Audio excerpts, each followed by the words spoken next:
cops plural actually, they chase a teenager, he has autism.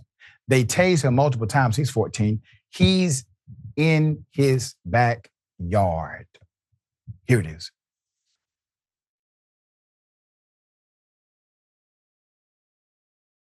Get your hands up! Hands up! Hands up! Get down! Thompson's family says he was returning home from getting snacks at the grocery store when he was tased multiple times in their own backyard. Don't move! But in the video, one officer questions whether they have the right person. I don't think this him, bro. We lost one, though. This might not be him. Thompson hospitalized with tase marks on his body and a fractured hip. His mother frantic. He's autistic. The family's attorney says the teenager was never charged. He's just a lovable kid, and I couldn't believe that this could happen to my kid. Yeah. So sad. Put up the picture full mass. That kid had to be terrified.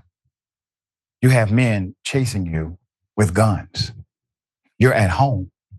You just left your house because your parents gave you permission to go get snacks. These stores right down the street, no issue. You've made this trip 100 times. It's your community. You're just walking, and all of a sudden men with guns are chasing you.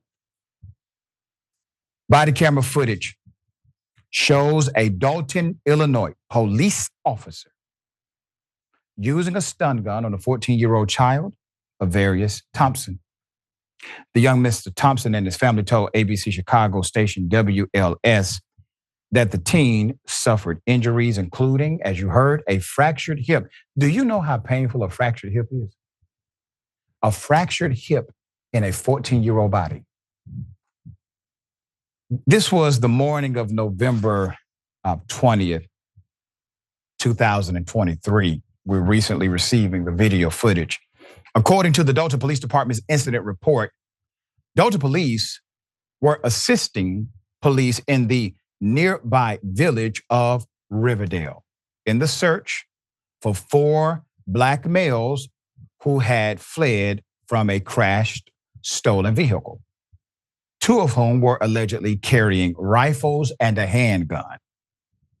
Dolton officers spotted 2 subjects, one of whom, according to them, here we go, matched the description, say it with me, class, matched the description of the suspect in a nearby backyard and pursued them according to the incident report. An officer pursuing Avarius ordered the teen to stop before tasing him. According to the incident report, hands up, hands up. A Dolton police officer can be heard yelling in the body camera footage as he runs toward the child with his taser extended. After the teen jumps over a fence, the officer deploys the taser, the footage shows. Now, I want you to be reminded of a few things. Number 1, the child is autistic. Number 2, obviously, the child simply is in fear of his life because the child knows I've done no wrong here. I have not committed a crime. Why are these men chasing me with guns, telling me to stop? That's the last thing. That's the last thing he is going to do. Stop for what? Avarius attempts to get up when the officer deploys his taser again. And a few seconds later, the footage shows, don't move, don't move. The officer says, you move, you're going to get some more. They call it riding the lightning. They like to do that to people.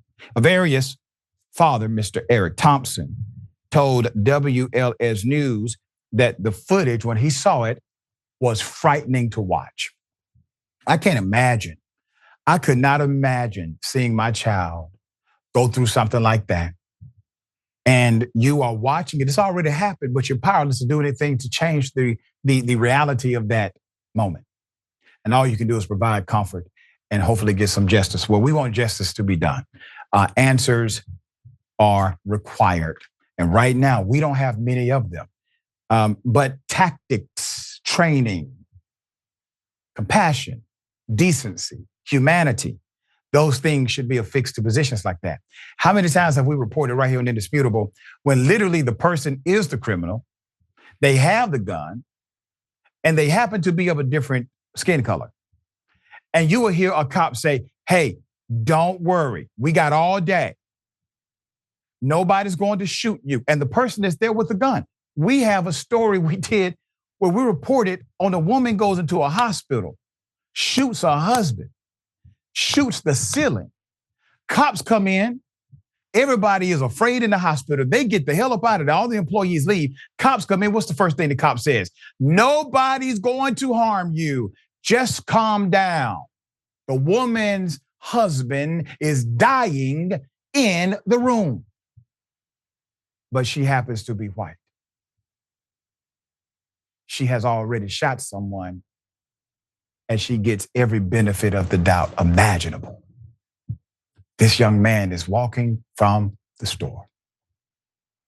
All right, Rayyvana, thoughts?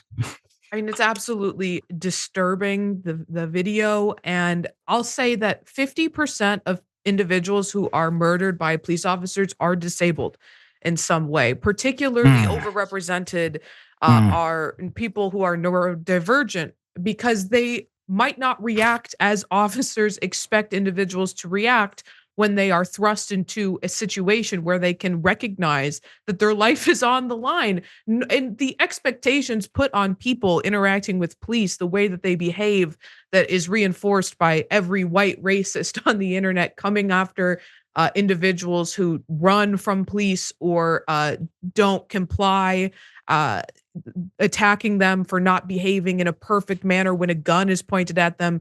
I mean, but that intensity is only amplified for individuals who are neurodivergent. And we have, a population of police who are very unwilling to engage in any sort of de-escalation tactics when the victim is a person of color. But as you just laid out, Dr. Richey, when it is a white person, they're significantly more likely to enter the situation calm and understanding, no matter how violent that person just was or what atrocious act they committed. This was just a child coming home from the store. And I'll say Dolton and Riverdale, Illinois are both cities that have populations that are over 90% Black. Yep. Over 90% Black. So I would first question why the police departments there are not in any way similar to the demographics of those cities. And then I would also question how vague was the description of these, these alleged carjackers, that they could just see any person and attack them thinking that they fit that description. And again, in a city that is so predominantly Black, if they're just saying young Black male, you are describing a massive portion of the population there and creating the circumstances that lead to this type of violence. And of course, it all comes back to, again, the police population there being a massive misrepresentation of the actual demographics of those cities. You made such a stellar point about how many individuals who are neurodivergent are killed by the police. And I would argue that being neurodivergent can be situational as well.